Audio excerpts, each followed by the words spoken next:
Qual é a origem da denominação batista?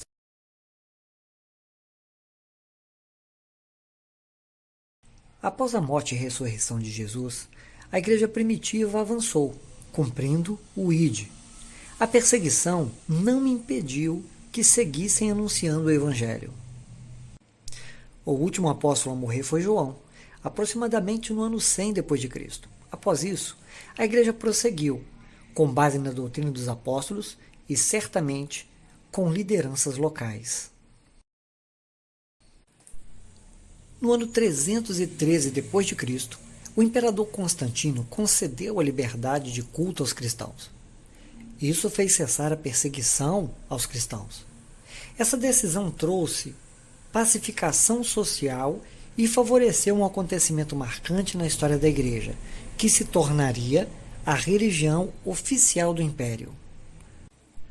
No ano 380 d.C., o cristianismo tornou-se, então, a religião oficial do Império Romano. Teodósio I foi o imperador de Roma que coordenou esse fato histórico. Na sua trajetória, a Igreja Católica teve vários concílios para tratar assuntos doutrinários e, obviamente, lidava com diferentes formas de interpretar a fé. Um evento importante que ocorreu foi a divisão na Igreja Católica, por causa das diferenças teológicas e políticas entre os cristãos do Oriente e do Ocidente, que culminaram no cisma de 1054. O Papa Leão e o Patriarca Miguel se excomungaram mutuamente. O cristianismo passou a se constituir em dois grandes grupos: a Igreja Católica Apostólica Romana, com sede em Roma, e a Igreja Ortodoxa, com sede em Constantinopla, atual Istambul, Turquia, com algumas diferenças significativas de crença. A Reforma Protestante. Séculos mais tarde, em 31 de outubro de 1517, Martinho Lutero afixou 95 teses que apontavam mudanças necessárias no catolicismo, na porta da Capela Wittenberg, na Alemanha. Sua intenção não era sair da igreja, mas que ela corrigisse sua rota. Ele defendia que a salvação era uma graça de Deus e não um produto a ser comercializado. Deve ficar claro que Martinho Lutero não foi o primeiro a desejar mudanças na igreja. Foram muitos os pré-reformadores. Muitas pessoas piedosas que estavam insatisfeitas com os desvios da igreja. Mas foi com Lutero que a reforma abalou a estrutura da igreja imperial. Vejamos alguns pontos entre as 95 teses que Martinho Lutero escreveu. 21. Erram, portanto, os pregadores de indulgência que afirmam que a pessoa é absolvida de toda a pena e salva pelas indulgências do Papa. Tese de número 36. Qualquer cristão verdadeiramente arrependido tem direito à remissão plena de pena e culpa, mesmo sem carta de indulgência. 43. Deve-se ensinar aos cristãos que aquele que dá aos pobres ou empresta a quem necessita age melhor do que se comprasse indulgências. 54. Ofende-se a palavra de Deus quando, em um mesmo sermão, se dedica tanto ou mais tempo às indulgências do que a ela. Tese de número 76.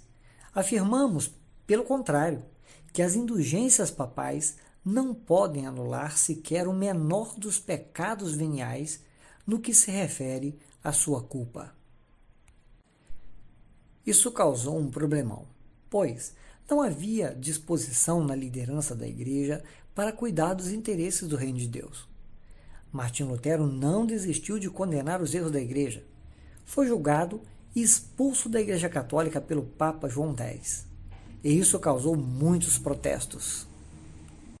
Surge então, em 1520, a Igreja Luterana. Mais tarde, em 1534, como fruto do rompimento entre o rei Henrique VIII com o Papa e o catolicismo, surge a Igreja Anglicana, na Inglaterra, Reino Unido, com algumas diferenças significativas quanto à crença. Em 1536, surge o movimento reformado calvinista. Ocorreu a publicação da Instituição da Religião Cristã, ou Institutas, em Basileia. Em 1560, nasce a Igreja Presbiteriana. Antes de falar da Igreja Batista, vamos quebrar a cronologia e citar sobre a data do surgimento de algumas denominações e segmentos evangélicos. Outro momento importante. Jacobus Arminius, que pastoreou a Igreja Reformada de Amsterdã, questionava a interpretação calvinista e acabou desenvolvendo um pensamento que foi chamado de arminianismo. Seu pensamento teve grande influência. Em 1738 surgiu a Igreja Metodista.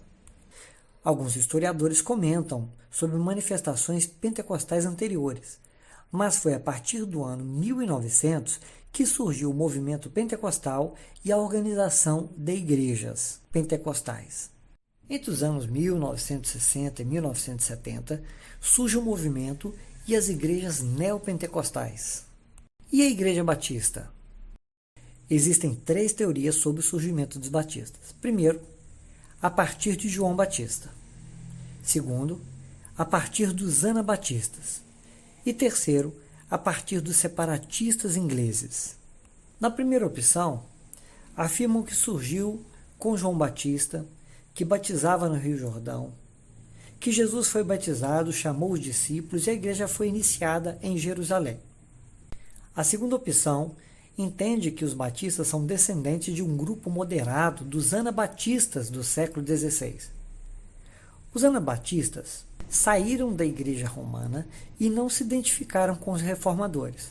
Formaram um grupo à parte que só batizava adultos convertidos e rebatizava os que haviam sido batizados apenas na infância. O terceiro, que os batistas se originaram entre os separatistas ingleses. Na Inglaterra, um grupo bem grande de crentes não se conformava com a situação da igreja porque a igreja era ligada ao Estado.